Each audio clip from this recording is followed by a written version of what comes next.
લક્ષ્ય ન્યૂઝ, એક નજર, એક લક્ષ્ય. ગઈકાલે સાંજે 5 વાગ્યાની આસપાસ મહીસાગર પોલીસ હેડક્વાર્ટરમાં ક્યુઆરટી શાખામાં ફરજ બજાવતા એચજી ખરાડી, જેઓ હથિયારી પીએસઆઈ તરીકે ફરજ બજાવે છે, જેઓ પોતાની મહિન્દ્રા કેયુવી ગાડી નશાની હાલતમાં પૂર ઝડપે ચલાવી ગોધરા લુણાવાડા હાઈવે પર ભાયાસર ગામ પાસે એક વ્યક્તિને પાછળથી ટક્કર મારી હતી અને એમને પગે ઈજા પહોંચાડી હતી. સાથોસાથ એક ઓરા ગાડીને પણ એમને નુકસાન પહોંચાડ્યું હતું.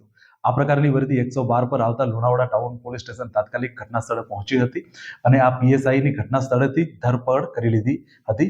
સાથોસાથ આ વ્યક્તિ વિરુદ્ધ એફઆઈઆર દાખલ કરીને આગળની તપાસ ચાલુ છે. જિલ્લા પોલીસ વડા દ્વારા આ પીએસઆઈને તાત્કાલિક ધોરણે સસ્પેન્ડ કરી દેવામાં આવ્યો છે અને એના સામે ખાતાકીય તપાસ પણ હાથ ધરી છે. સાથોસાથ આ પીએસઆઈનું ડ્રાઇવિંગ લાયસન્સ રદ કરવા માટેની પણ પ્રક્રિયા હાથ ધરવામાં આવી છે.